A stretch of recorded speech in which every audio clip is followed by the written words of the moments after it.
Hola bonito dia, I am Johan and welcome to El Alma de Bahamut.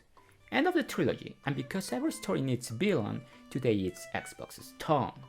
I'm just kidding around. I'm honest, so I must say that Xbox is not my favorite.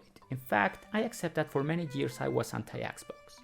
I have never been a fanboy though, I just didn't like Xbox.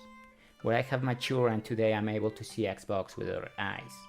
My Xbox aversion was just there from the start. During the 90s, Microsoft was synonymous with computers, so it was a monopoly. So when Microsoft announced its entry into gaming, I was not enthusiastic. On the contrary, I was worried because I thought Microsoft had one objective: crush the competition and take over the industry. My idea was supported by statements from Bill Gates himself. I don't remember the exact words, but in an interview with the GM, Gates said something like, "I don't care how many millions it takes, the decision to enter this industry was mine, and I'm not going to retreat." Every multinational company is greedy, that's why there are multinationals. But some of them are greedier than others, and I consider Microsoft one of them. Xbox didn't enter the industry thanks to innovations or proposals, and don't even mention patience. It did it with mere brute force, with a powerful console at a ridiculously low price, and with a stellar game that critics strangely couldn't stop praising. I experienced Halo a year after its release, and indeed it was really good. Graphically it was the best I had ever seen, but everything else I had already seen it. Halo didn't impress me just like GoldenEye did. Besides, I wasn't a PC gamer back then, so I haven't played Half-Life nor System Shock 2, much more superior games. I always believed that Halo was a game with a very good gameplay, very good music, very good story, but with an incredibly amazing, outstanding marketing. At the time I believed that Microsoft was positioning its console through money and that it was buying the popularity of its game. But 20 years later, I haven't changed my mind. I am convinced that Microsoft bought its entry into the industry. At its moment, I repudiated it. However, today I understand it and I can even see how necessary it was. In my PlayStation analysis, I said Sony arrived exactly when the industry needed it, and the same goes for Xbox. PlayStation was taking over the entire market. Sega was throwing in the towel. Nintendo was departing to unknown lands. No one was there to stand up to Sony. We needed someone powerful with a huge wallet and the arrogance enough to never retreat. Welcome Xbox. Thanks to its arrival, PlayStation couldn't become a monopoly of which all of us would have been victims. And I say arrogant because that was precisely its behavior for 3 generations. Sony has been a hardware manufacturer all its life, whereas Microsoft only knew the software.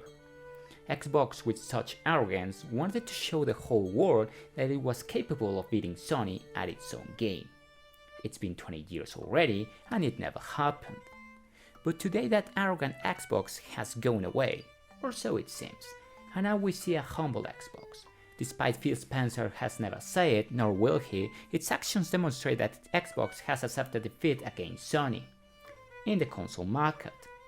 Just like Nintendo, Microsoft needed a hard fall to realize it needed to change, to swallow its pride, step back a little, and face the situation from another angle. Xbox recognized Sony as the king of consoles, and thanks to that, finally combated. Xbox has made the best decision to take the fight to another territory, a place where services and infrastructure comes before hardware, a place where Microsoft has all the advantage. Right now I think Xbox is doing everything right, applying everything it has learned.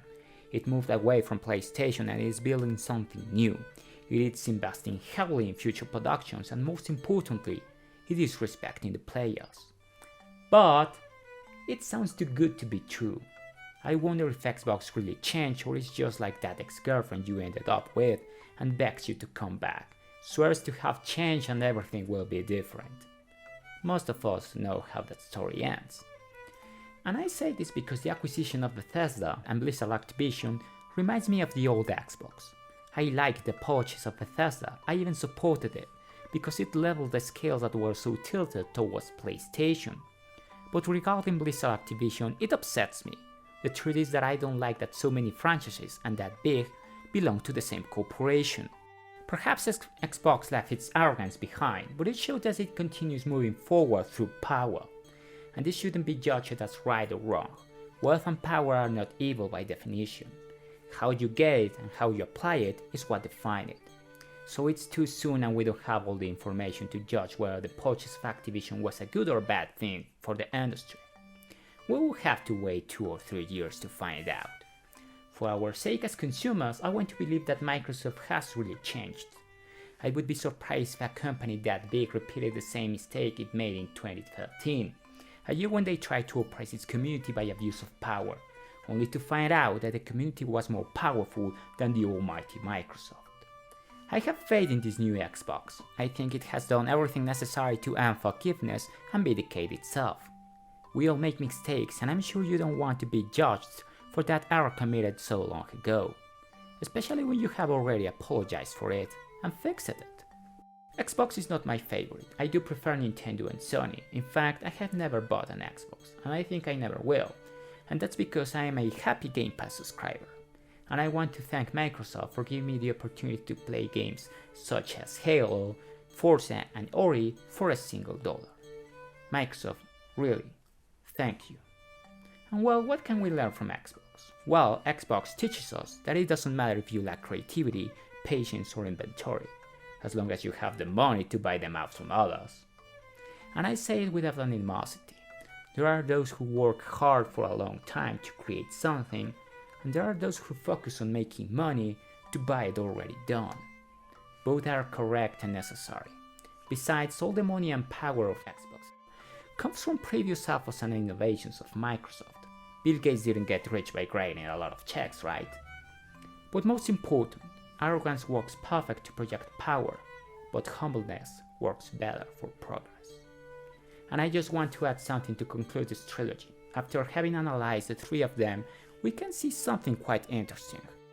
Nintendo is the brave one, the one who dares to revolutionize. Sony is the wise one, always patient and learning from others. And Microsoft is the powerful one, who buys everything with a price tag. Zelda has taught us that the Triforce maintains the balance in the world, and if any of them were to be missing, chaos would take control. It doesn't matter which one of them is your favorite. If you have the time and money, enjoy all of them. We don't know how long they will be there. Thank you very much for your time and finish this fight.